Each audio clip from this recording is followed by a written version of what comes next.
Good morning, church. Church, I think today I'm going to let you into many secrets, okay?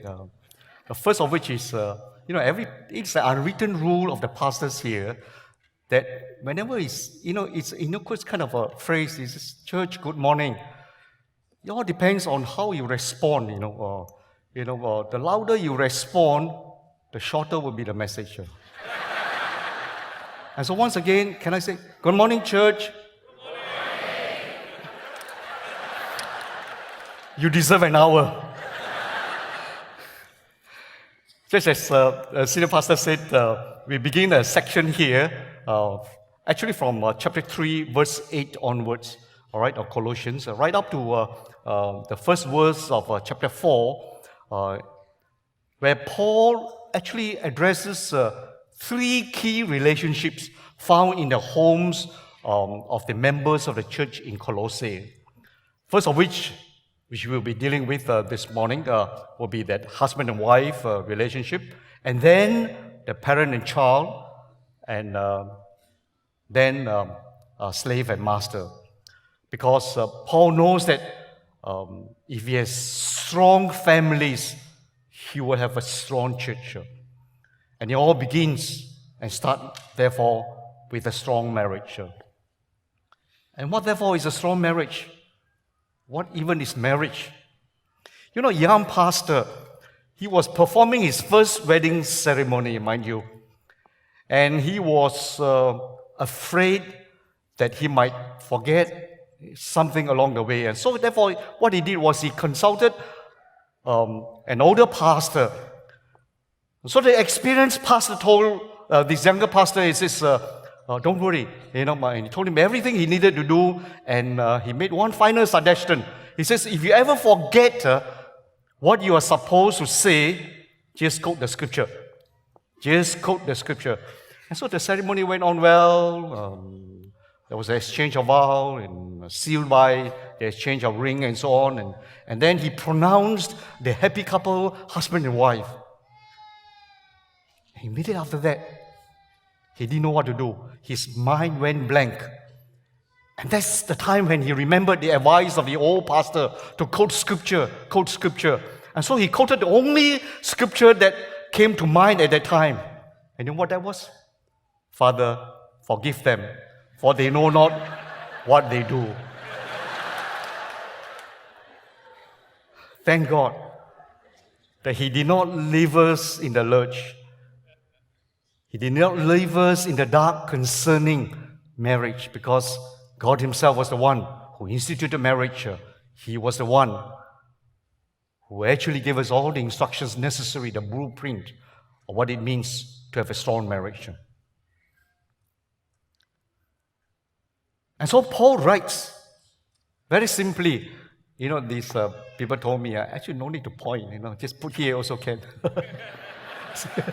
See, it works. See, another secret.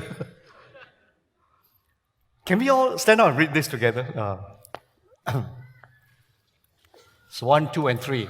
Wives, submit to your husbands as is fitting in the Lord. Husbands, love your wives and do not be harsh with them. Amen. Please be seated. Two short verses, but what you have here this morning is a mountain to climb. For whenever, when we look at this, or these two verses, husbands and wives tend to focus on the wrong things. And I believe that it is not Paul's intention, to be divisive or to be provocative or, to want husband and wives to fight, over these two sentences. And so starting with the wives, this is what's happening. Paul says, it's God's order for the wives. God says, be submissive. Wives, submit to your husbands as is fitting in the Lord. And we all know for a fact that unfortunately, this sentence, these words here, don't go down very well with most wives today. And to make the matter worse, the word you read wives, it's not qualified, it's unqualified. It says nothing of the kind of man to whom she is married. Did he say that? Nothing. It doesn't say wives is your husbands are loving and understanding and and so on. Then it says you submit. Wives, assuming that your husband are smarter than you are, not often they are. Or wives, if your husbands are spiritual, of the spiritual kind, then you submit her. Or wives, as long as your husbands are saved, not even that. It simply says, wives. And so what God wants wives to do then? He wants you to submit. And a better way of putting it is this, that God wants you to be submissive, Don't submit reluctantly or out of fear, but from the heart. Even to one who is really difficult. Can I repeat that? Even to one who is really difficult to live with.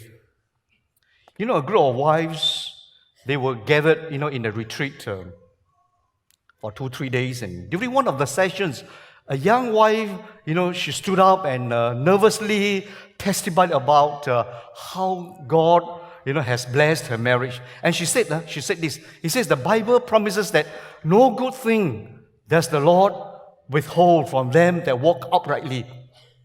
Well, she said, my husband is one of those no good things. Wives, I want to tell you this, that it may seem that you are married to one of those not so good things, not good things. However, regardless, the Word of God says, regardless of the kind of husband you have, the Bible is very clear. It says, it is clear about the kind of wife that you should be. It all starts with you. All right? Because otherwise it's a chicken and egg kind of thing. If he's good, if he loves me, I submit to him. If she's submissive, I love her. It's a chicken and egg, So it's like, it goes. But I want to believe that, it starts with you. Not incumbent upon the kind of husband, can I say that? Whom you have chosen anyway, as I said last night, because, your husband was waiting here and you walked right down the aisle. You walked right into his life. What choice do you have then? You chose it. The beauty of this submission, I want to say is this. Paul says, it is fitting. It is fitting. What it means is, it is proper. It is appropriate. It is the right thing to do. If you go to the Bahasa, translation, it says, sebagaimana yang patut. You know what is patut, isn't it? It's right. And the event that you still want to doubt, Paul's words, be comforted, because it says, as is fitting in the Lord. And that should, I believe, put your mind at ease when it comes to this whole area of submission, because there is the limitation, as I see, the limitation that is there, okay?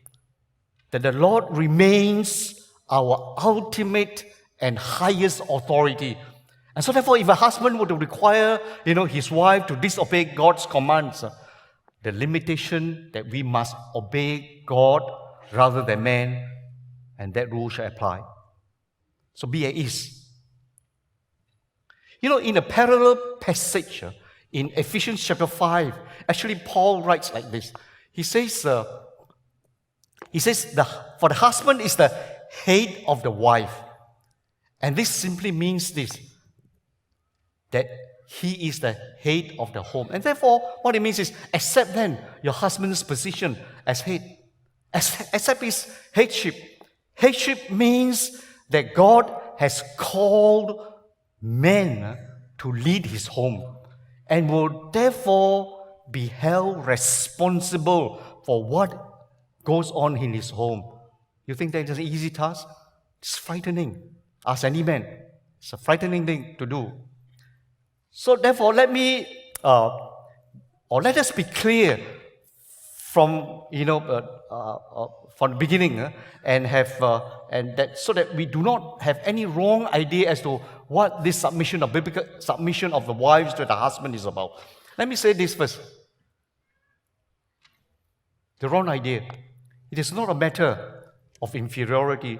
Submission has nothing to do with being inferior or of less value. Amen? Far from it. We all know for a fact, church, that there are women today who are far more capable, competent, and successful, surpassing that of so many of us men. Submission, therefore, has, let me repeat, nothing to do with the question of inferiority. Amen? And then, secondly, it is not a matter of exploitation. It is not about the husband, acting as some kind of a demigod at home, where the wives will be waiting, to serve. Do this, do that, get me this or that. I want to tell you, church, that marriage relationship is much more intimate, much more personal and vital than this whole area of, servitude, of thinking that, the wives are to serve the husband in that manner. Thirdly, it is not a matter of pious silence. It does not mean that the wives should never say anything or express her opinions and feelings. Some husbands tend to put down their wives. And that's so sad. I want to say to their great loss, a wise husband will welcome the counsel and opinion of his wife.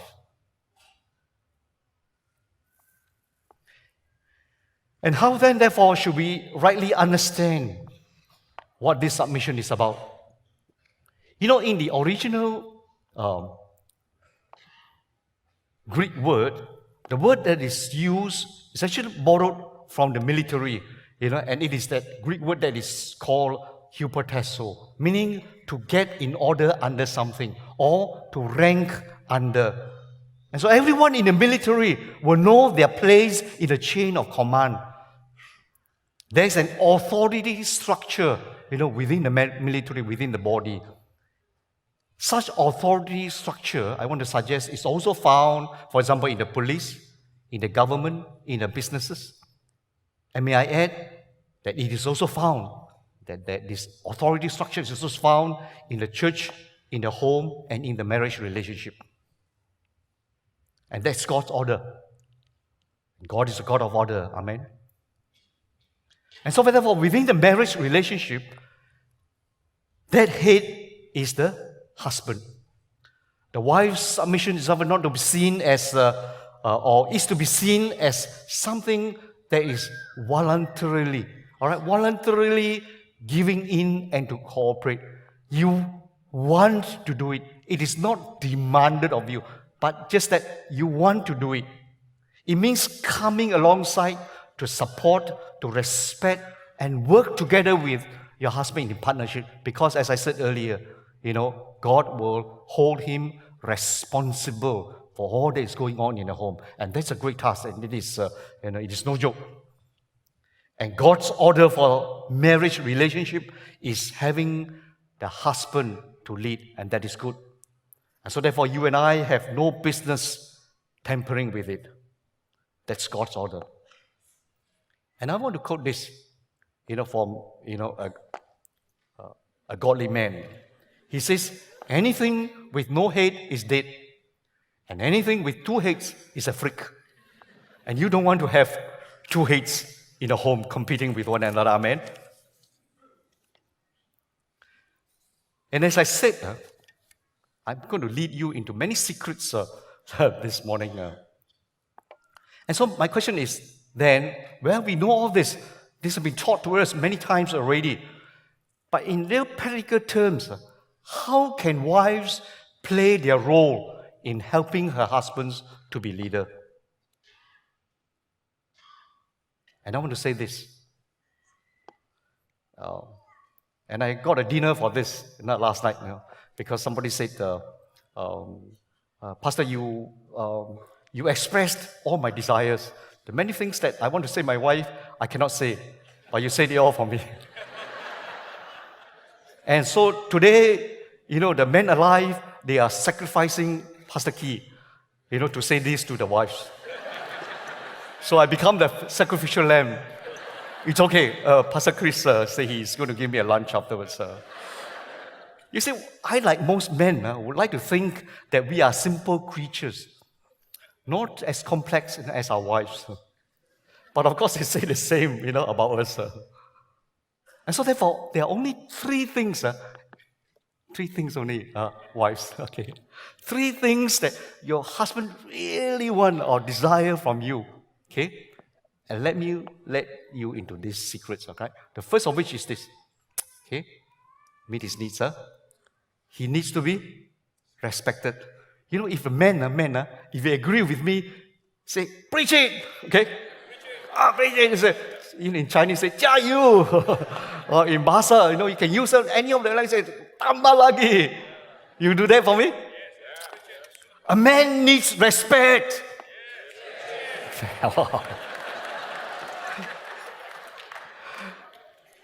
Give your man his respect, ma'am. He needs to feel he is valuable, even irreplaceable sometimes, that kind of ego to his woman. You see, the problem is that you women are so good at everything that that you do, that anything your man does, like nothing. It seems to pale in comparison. You know why? What some of these mothers are young ones, they can simultaneously change the baby and talk on the phone, kiss the baby on the cheek, and make a doctor's appointment, for the child, and all within 2 minutes. And that in that time, it would take something. It would be something commendable, I would say. If the husband could find the phone number of the doctor, and the appointment card. That's how good your wives are.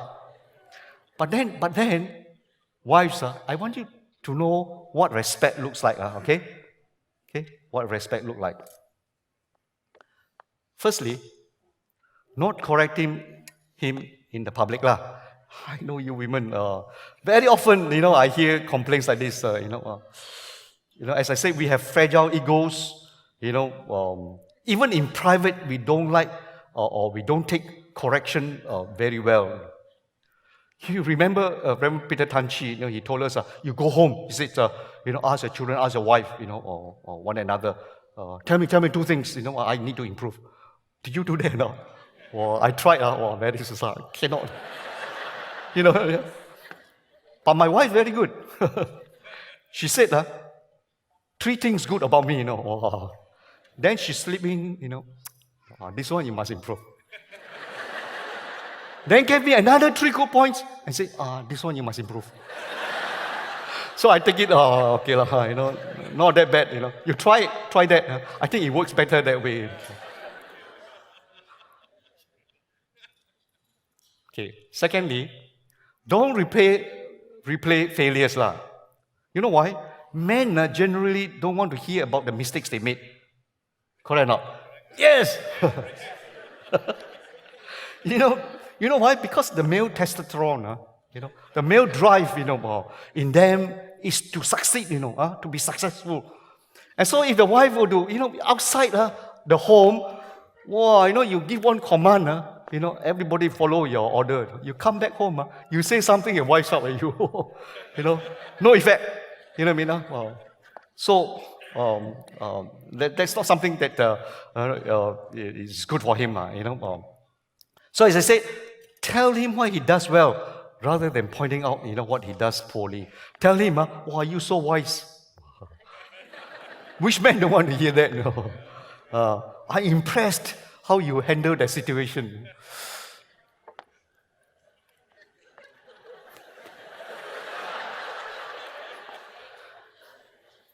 Avoid being contentious. That's the one. Ask any man what his biggest complaint is about his wife. I think 9 out of 10 would say that one of the biggest complaints of husband is that of being quarrelsome, argumentative. Very difficult. Always challenging, criticizing, controlling, and comparing, maybe, I see the neighbor, or see so-and-so, Pastor Ling so good, Pastor Moy House so good. What about, my wife say, what about you? Say, comparing, no good. So let me say, wives, learn to overlook maybe small, trivial matters, all right? Instead of harping on it, you know why? I want you to look at this. This is a New Living Translation. It says, a nagging wife is as annoying as the constant dripping on a rainy day. You know what it's like, right? That was 1 month ago. All the heavy rain, so many of us gonna rain. You come to your house, hoping that you're going to rest and it's going to be nice. And then you get, rain dripping and all. And it's already bad. And then you come to home, trying to stop her complaints. It's like trying to stop the wind, and hold something with greased hands. So slippery. Wow, that's really irritating, Of course, every husband is cautioned to be what? Patient with the wife, to be long-suffering. And, can you imagine this? Just imagine this scenario, okay? In this scenario. A wife, making some fried eggs in the kitchen, actually for her husband's good, also for her husband's breakfast. And suddenly the husband bursts into the kitchen. You know what he said? Careful. Let's salt a bit. Quickly turn them over. See, never listen to me. You never do. Careful. Little bit more. It's going to stick. What would you wives do? Hey, apa lah ni? What is this? You mean I can't even fry 2 simple eggs? What's wrong with you? The husband will calmly reply, I just want to show you, darling, what it feels like when I'm driving. See?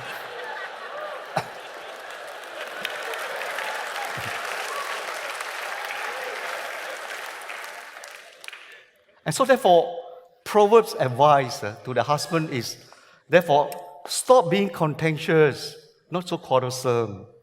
And if words are really, really necessary, then let it be pleasant words in the words of the Proverbs. All right, let it be pleasant words. All right, which are uplifting and encouraging, and give your husband even greater to do whatever he needs to do. And keep in mind, I want to say this to you, wives. Here another secret, okay, that your husband wants to please you actually. That little boy, the little boy heart in all of us, we long for respect. All that is we want from you, and that is your belief that we are indeed actually capable, worthy beings, and that we are important in your world. Can you just do that for us? The man answered, no, the ladies will answer. He needs to be needed, secondly. Most of the time, your husband actually has only one friend. They sometimes are reluctant to admit it. Guess who is that? Who is that? Wives. You. Your husbands need to be needed, not by anyone, but by you. When you show your husband that you need him in your world, you, as I say again, you trigger that male hormone, the testosterone, that is him, in full charge, and trigger his God-given. He's wired that way. He's God-given or God-given drive, to lead, to provide, to help, and to solve problems. And showing that your husband, that he's needed. I think. Not so difficult. I want to assure you this. It's not really that difficult. First tell him that you are glad he's home. Which husband, which man don't want to hear that? And then next, tell him, that he has been a bit stressful in the home and tell him, see, I'm going to let you into another secret. Just 4 magic words. You know what are the 4 magic words that every man would like to hear? Ladies, you know that? Buy me a lunch. Every man likes to hear from a woman because it's wired in them, that they are like that. So, I need your help. Say as pathetically or as whatever. I need your help. Ask for his help with a specific thing. And then promise him a reward at the end. Time with you. Wow. You see whether he do it for you or not. Wives, your man needs you to be efficient and independent and can do everything. Or you already can, you already are. But just not too efficient and independent, so that, you earn that title, some say, Mrs. Fix-It-All, Your man would rather that you sometimes act as what they call damsel in distress, like a bit helpless. Actually, you can, you can even climb the ladder. Your wife, the husband climb a bit, you're scared, hide. Actually, you take the ladder, you go, you change a bulb. Many husbands cannot do that, I can tell you. All I'm saying is, your husband needs to know that he has a solid place in your world, in your home, in your arms. And that he can lead. He can be the leader. Amen? Let me tell you one more secret. Okay? He needs to be fulfilled. I look around, now I see the wife's eyes rolling, Yes, I'm saying this. I've already been asked to say, so I'm saying this, that sex is very important to a man. Amen? Of course, there's, Fox News and Astro Super Sports and the World Cup is on and so on. Your husband needs you to be a sexual partner, albeit a willing partner, a willing sexual partner, that is. Simply because sexual fulfillment affirms the very core of a man, his masculinity, that is. It intensifies, his drive to protect you, to care for you, to love you, to provide for you, and so on. Amen? You have that,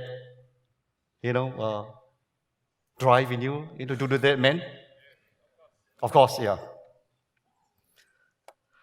One sure sign that a husband is feeling unfulfilled, what is that? Actually, you all know one. It's that he is moody, irritable, and goes into that silent mode and, wants something dare not ask, a man in that mode was taking his wife for breakfast on a Saturday morning, and he was obviously, you can tell, he was obviously not happy with her. And the wives know that, but she also pretend. Now, as soon as they were driving, suddenly they spotted some monkeys, along the roadside. For the first time, she spoke to his wife, and thinking that he wants to give the wife gao, he pointed to the monkeys and said, "Some of your relatives." He thought, he won. But then the wife calmly replied, he said, "Yes, in-laws." Back into that silence, they went and, man, we are not even equipped in this kind of contest. But actually, what I'm saying basically is sex is important to your husband. Amen? Say, "Jiayu." Even though if it doesn't rank high on your priority list, I say take a risk, pursue him, and then Pastor Daniel and Pastor Chris, next week standing at the door, he will see a lot more smiling and confident man. And how do you do?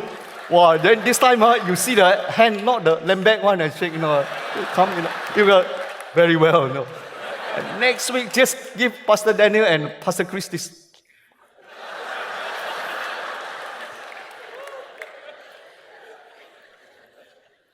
Wives, let me ask you this. Serious? How serious? Okay. Is it a fearful thing for you to submit to your husband? Wives, you think so? If you're honest, the answer is yes. Right? It certainly is. Even in the best case scenario, in the best of cases. What more if you're a husband who have, they say, no backbone, right? Who, sometimes you complain, husband, cannot make decisions, avoid issues, put off decisions and, shirk his responsibilities and nothing to submit to, no leadership to follow at home, no direction, no goal. Or on the other hand, you have the other extreme. You are the kind of husband who is a tyrant, tight-fisted, so afraid to let go. Oh, I give her an inch, give her an inch, they climb over your head. So, control, very tightly. Thick-headed, thoughtless, incentive, that kind of husband you have. So there are two extremes, all right? And I want to say that there are actually not a few husbands like that out there of both kinds. And many a times, it can be hard. If not, I believe, God would not have put it down in His Word and says, wives, submit to your husband right now. Because it would be automatic for you all to do that. Not a problem, no issue. But I want to say here's the assurance that if you do what is right and do not give way to fear, that's in the whole area of submission, you will be blessed of God. The Word of God also says that you are Sarah's daughters. You are her daughter, if you do what is right and do not give it away. How I know that? You read this. Can we read this together? 1, 2, and 3 say, for this is the way the holy women of the past who put their hope in God used to adorn themselves. They submitted themselves to their own husbands like Sarah, who obeyed Abraham and called him her Lord, her master. And you are her daughters if you do what is right and do not give it up. And that's God's promise. You will be blessed of God. The holy women of God in the past, they were able to submit to their husband not because they trusted in them, not because they trusted in men.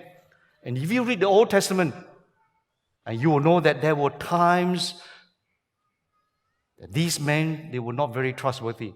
And I want to say, including the fathers of the faith, Abraham, Isaac, Jacob. You know why? They even put their wives in harm's way. Isn't it? You read the Old Testament? Isn't it true? And so they were able to submit only because they, the verses that says, only because they put their hope, in God. And in that way, they were able to yield to their husband and follow their leadership without fear. And so I want to say this to you, some of your wives, and seriously, the Lord wants you to know this. The Lord says this to you, hang in there. There is yet hope in God. And I say, take your case to the higher court. And that court will rule on your behalf. It will rule in your favor. I'm quite sure of that. And to the many young people, the singles, especially here this morning, if you are actually even listening in or you are thinking right, and or even you probably are taking some notes, you would already have figured out how complex a husband-wife relationship is, or the complexity of a marriage relationship. And if there is any one question which should rightly be in the mind of young single married ladies concerning marriage, and this is it. Is this the kind of man I want to be my head? Is this the kind of man I want to be my head? And to whom I will submit in all things for the rest of my life? Wow, that's a tough one. And I want to say this, that if even at this time, he's already taking advantage of you, drop him. Drop him without much of a second thought. enough for the wives. And now God's order for the husbands. And the wife says, no, amen. Tambah lagi. Tell you. You see what happened is this, and the order is just this: love your wives, love your wives. Husbands, love your wives and do not be harsh with them. Oh, how many words actually? Only 1, 2, 3, 4, 5, 6, 7, 8, 11 words only, but, as I said, there's a real mountain to climb. And here, what it means is this, like the words wife, the word husbands is also unqualified. It is not husbands, love your wives as long as they are submissive. It doesn't say that, right? Love your wives as long as they are godly. Or love your wives if they are everything you hope for. Husband, love your wives so long as they remain beautiful, shapely, and attractive. Nothing to that, nothing of that sort. Love your wives so long as they are not the quarrelsome or the arguing type. Nope. All it says is husbands. And it is a universal duty that is. It says, if you are a husband, God wants you to love your wife just as she is. And here again, as I led the ladies into 3 secrets of men, I want to let you into 3 secrets of what women, wives are. One from you, husbands are. Right? This one, as I said, I want to assure you, approved by my wife. I borrowed a verse, from Pastor Ling. Last time say everything must the wife approve. So this one approved by my wife. 3 loving ways. Okay, 3 loving ways. Only 3. What kind of things or men can do to love their wives? I don't want to go into that. The very, very deep, that kind of, chin one, that type, that is, they talk about the radical, actually they need to also, the radical sacrificial kind of love, like, giving your life, to her, just as Christ gave his life to the church,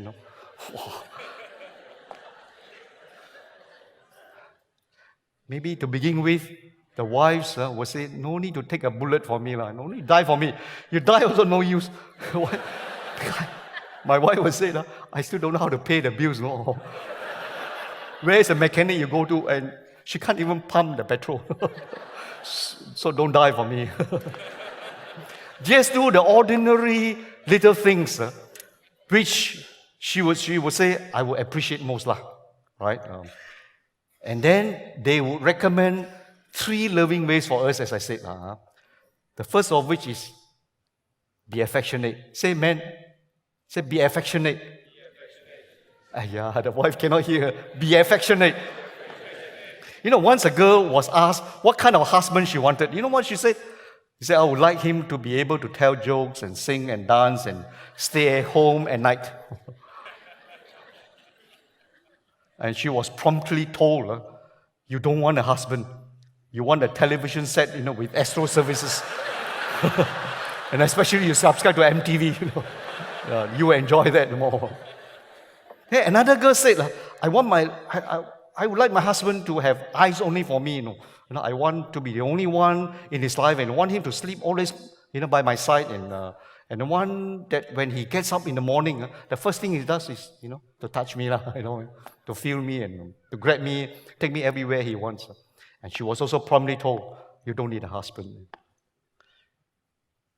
And sorry, girl, that honor goes to an Apple iPhone. Ephesians chapter 5, verse 25, in the Amplified Version says, husbands, be affectionate. And this is a command. But some says, I'm not naturally affectionate, a little bit Chinaman, a little bit shy. But so what? Husband, so what? Change.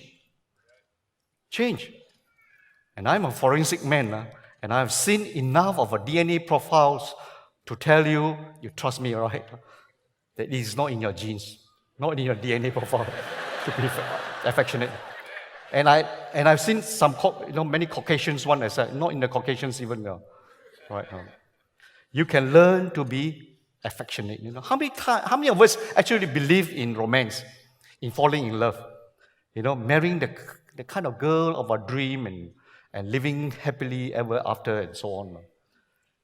Of course, the young unmarried says, will believe that. The marrieds maybe believe that once upon a time, what happened in the intervening years? Last time when before you come near the door, you open the door, right? Open the door. But now, you still do some. You open the door, you know why? Because new car. You scared the wife, slam the door too hard. Last time also like this, a little bit of rain, you quickly come down, you take umbrella and say, oh, honey, you take. Now, you know what you do? Hey, quickly run. Open the door, run quick. Last time, you come for dinner or you pull a chair. No, sit anywhere. What happened?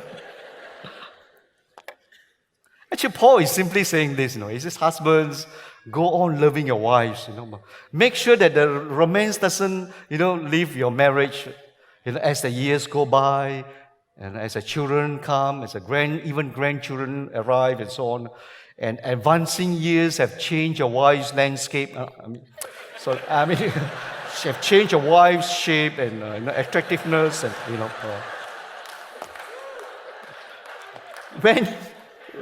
when we were in love, we can't, keep our hands off each other, and unfortunately, after marriage, all those touching and tenderness stop in many marriages. Actually, my wife also said, "I hold hand." I said, "No." I told her, overseas can. After they think we just married. Or worse still, no, maybe not his wife. Sorry. All marriages, I want to say, needs large amounts of holding hands and hugging and kissing and caressing and so on. And other forms of non-sexual touch. All right? It's not all about bedroom. Men. If your wives want you to whisper sweet nothing in her ears, actually not just sweet nothings. Actually, what they want is words of affirmation. So in spite of change of landscape, whatever it is, still they look beautiful. Give it to her. If you lack words, all right. If you lack words from today onwards, you got no excuse. This pastor very bad. Today no more excuse. You know why? Because I'm going to recommend you a really good romantic book to read, and you all have one here. Why you laugh? You know where it is? Where? Song of Songs. And there you can learn, whoops. Oh, you can learn things like that. So, really, It's how beautiful are you, my darling? And how beautiful your eyes are doves. If you're shy, you just read, they take the book and read. By the way, SS is not my name, Su Sing, no. It is Song of Songs, okay? And then you know what you wives will respond to your husband? You will say, "Oh, you also equally handsome, my darling, how beautiful, your eyes are hawks." And no, it's not like that, not like that. I assure you, it says like this, how handsome you are, my beloved. Oh, how charming. He said, our bed is verdant. You don't know what it is. You know why? Because you never read. You say, go home, find out together with the wife what it means. Your eyes are like doves. What it means, our bed is verdant. They give you an exercise that you do, okay? And that's why I told Pastor Moy Hao yesterday. He said, next time, don't say, turn around one another, say, you are handsome. You only reserve for the wife to say to her husband. Or say, you are beautiful. Cannot, husband say to a wife. Okay? Then you learn to say, your voice is sweet, SS 2:14. and your face is lovely. Wow, it's so many, You can pick anyone, you learn from that. You are altogether beautiful, my darling. There is no flaw in you. My good friend there, Liang Wong, he cannot even write this. So you have stolen my heart with one glance of your eyes. And last night, I found this. I like this one most. He says, how delightful is your love, my sister, my bride. How much more pleasing is your love than the World Cup. And the fragrance of your perfume than any spice. What did I say? Last night I watched, Pastor. I watched Germany, Ghana. Too much World Cup. It was 2-2. Wow, it was a good match.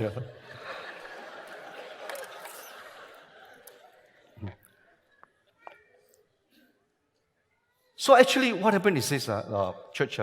When you come to Song of Songs, you have the part on the beloved, the lover, or in some versions you have his and hers, or he part and the she part. Read together with your wife. Do that and see what magic it can do to your love life. You'll be kept busy, I can tell you.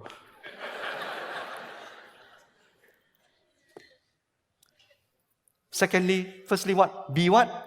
Men, be affectionate. Secondly, be considerate. You know what it says here?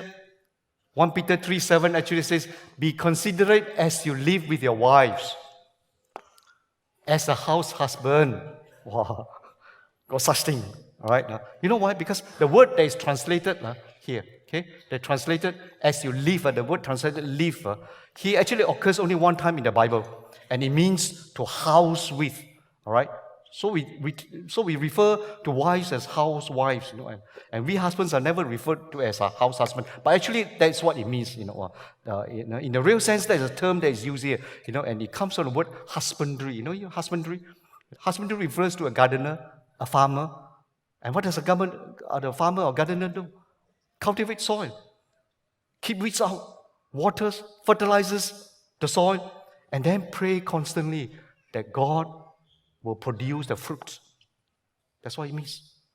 And that's your responsibility. Our responsibility, guys, is to love our wives by holding things together and providing an atmosphere of growth and fruitfulness in our home. We become the protectors of our wife and children, and it means helping them to grow to their full potential. That's a husband. That's what it means here. Be considerate as you live, as you house husband with your wives. Secondly, as a model of understanding and thoughtfulness. To be considerate is to be understanding and thoughtful.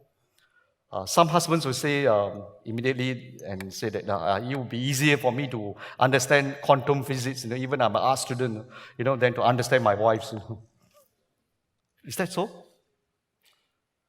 But to be fair, that would be, I think, many wives, what would say about their husbands. But many wives would say that, their husbands are blind and deaf, oblivion, and they are kayu, and they are locked, to their, to their needs and to their desires and so on.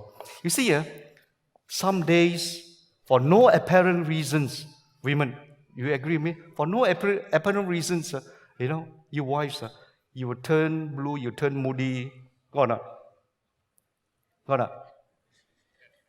God. And she turns into a mimosa plant. You know what is a mimosa plant? Some of you don't know. You don't come from kampong. You don't know. You go. You step on it, and it curls in. The leaves. Touch me not, what it means. And here again, maybe it's all men's fault. I said, just take a look at some of our wives' conditions and see who's the cause of all their problem. Okay, look carefully here.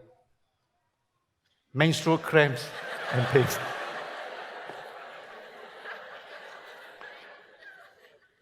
Mental distress and depression.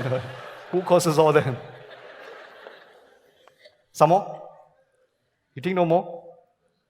Menopause. You think that's the end? Hysterectomy. And if you think it's finished, there is all the gynecological conditions of the wife. Wow, all men's fault. And actually, to be serious, some of our wives, they can feel really tired. They seldom do anyway. Because of all the chores and taking care of the children, and including your elderly parents, husband, I want to tell you this. And some days, they just feel lonely and unappreciated and unfulfilled. And all that they ask for is just an extra dose of understanding, a little tenderness, and some space for themselves. That's all they're asking for. Are we not willing to give that? Is she in pain? Is she neglected? Man, do you know your wife? The question is, do you understand her? Do you sense her moods, her facial expression, her body language, her tone of voice, and so on, her demeanor? Do you know your wife? I want to say this, not going into, the very deep theological understanding or implications. I just want to see, that you're the head. Head means kepala, okay? Kepala, 头. Okay, if you go to the Bahasa version, it actually says, kerana suami adalah kepala kepada isteri. Kepala lah, you know what is kepala or not? Your head, you touch your head, okay? As the head, simply as a head, what it means is you have eyes. You have eyes to admire your wife and see her needs. Okay? You have ears to listen to her. Your lips, what? To speak to her gently, of course, and to kiss her. And also a brain, otak, to understand her, and think about what matters to her. And so if you are head, if you're the head, if you're the kepala, act like one. Amen? Be affectionate, be considerate, and then be gentle. Paul says, and do not be harsh with them. My wife, last night also she asking me, he said, why the Bible knows that men are harsh to their wives? Why is this written there?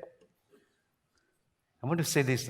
In these words, Paul mentions one fault which outweighs all others. How many of us men are not guilty of this? You say, as I said, my wife said, put down the hand. How many of us are not guilty of that? Harshness. Most, if not all of us, are guilty of harshness. If not, as I said, Paul would not have wasted his time on this. At home, I want to say this, at home, this harshness comes out in the tone of your voice, right? In your yelling, in your scolding, and that ugly looks, your wives, wives can identify that, your husband, ugly looks and sarcastic words, sometimes, actually, it's so shameful, we men, say, we are being mean and unkind and vindictive, and so many other bad things. Here, I want to say again, I want to apologize to my wife. Now, some years ago, she said, not now. I said, some years ago, I said, you didn't hear carefully. I said, some years ago, now no more already. Now better lah, when her birthday, 2 days ago was her birthday, many years ago, I asked her, hey darling, what do you want for your birthday? You know what she said? Don't scold me lah. Don't scold me for one day. No need take me anywhere. Don't buy me roses lah. Just don't scold me. Actually, what she means is just treat me gently, and tenderly for one day. Oh, so bad. So teruk. But now no more. Not so bad lah. 2 nights ago, I took her to Absolute Thai. You know where it is? Utama. Peter gives us some insight as to why it is important not to be harsh with our wives. You know why? Just now my wife said, many wives would just say this, better a meal of vegetables where there is love than a fattened calf, with hatred. No need to, have all the, good things. I want to say this, why is it important, not to be harsh with wives? Can we read this together? I think this is very important. Okay, can we read this loudly? It says, husbands, in the same way, be considerate as you live with your wives, and treat them with respect as a weaker partner, and as heirs with you of the gracious gift of life, so that nothing will hinder your prayers. First, he says, as a weaker partner. They are the more delicate partner in the relationship, a weaker partner. And this does not refer even to physical strength in the sense, although it is an accepted fact that men generally, of course, generally, some of you, I don't know if you are a bit more lamback, even than your wife, physically, but we generally are stronger physically. In fact, actually, there are certain aspects of physiology in what do you call that, in females that are stronger even than the males. Doctors can vouch for that. You know why? When women, they can have a sore throat and the flu and the cold and 102 degrees temperature and so on, and still be getting around, getting ready the children for school and running here and there in the school house chores and the tuition and so on, and then for those working ones still go to work. A husband, right? You tell them, even take half a day. Somehow that day they will have some important meetings. All right now. For women, 2 Panadols is good enough. The men, when we are sick, we are also predictable. We whine, we act like, we are at the death's door. Actually, all we have is a cold. And people say, do you know why little boys whine or not? You know why? Because they are practicing to be men. Women seems to be able to, physiologically, women seems to be able to take more pain than men. If men, and as I said, if they had to bear children, mankind would have ceased to, exist more than 1,000 years ago. They would have been talking, until today about the pain of childbearing for the rest of their lives. Our wives, let me say this, they generally cannot lift as much weight as we can, and they cannot arm wrestle you. And that's all. Peter is asking is that we appreciate their feminine nature, all right? That they are capable of providing, that motherly tenderness and sensitivity and, providing a safe home environment and so on, crucial in the development and the growing up of your children and so on. And I want to say this, that children actually takes a lot of the mother. Mother say, wives, amen? And so she doesn't need, that kind of harshness, when she makes mistakes. Sometimes, we all are sinners. We all make mistakes, we are all human. And displeases our husbands once in a while. She needs a husband who provides, more encouragement and more tenderness and more protection, that is. In fact, I just want to say this, that it is a husband's responsibility to protect his wife from any abuse, which the children sometimes might mount against her. You know that? Should the father maybe even overhear the slightest hint of disrespect towards the mother, or the least lapse of obedience to her words, he should come around, put a stop at once and firmly. And the children at home should always know that behind the mother stands the authority of the father, the head of the home. Amen. Not just a weak partner, church, also as sisters in Christ. In Christ, they are not just wives. They are sisters in Christ. They are heirs with you. Peter 1:3-7 says, they are heirs with you of the gracious gift of life, and therefore worthy of honor and respect and worthy of love and so on, not harshness. And then, lastly, Peter adds that nothing will hinder your prayers. Well, when I read that, are you afraid now, men? How do you feel? I explain this to you. The word hinder there literally means cut off. Huh? That nothing will hinder your prayers means nothing will cut off your prayer. You know what cut off? Cut off lah. Huh? Nothing. Is left. And so therefore, the way we treat our wives will actually determine or may result in our access to God being cut off. How we treat our wives, will be a marker of the efficacy of the effectiveness of prayer. And I said that's why, you don't get your promotion. You don't get your Ferrari that you always have been dreaming for. You can be a Bible carrying, a Bible reading, and Bible quoting person, and you can serve as a leader in many capacities, in all kinds of ministries. And all this means very little to God. This verse says, if you treat your wife badly, that you can't get through to God on account of your harsh treatment of your wife. And I add that God is on the side of the aggrieved wife. You can be sure of that. And so therefore, men of DUMC, wake up, wake up. It's a wake-up call for us. That's what God calls us men to do. And that's what many wives are secretly wanting us men to do here in DUMC. And they will willingly submit. Amen? Can we bow our heads for a moment?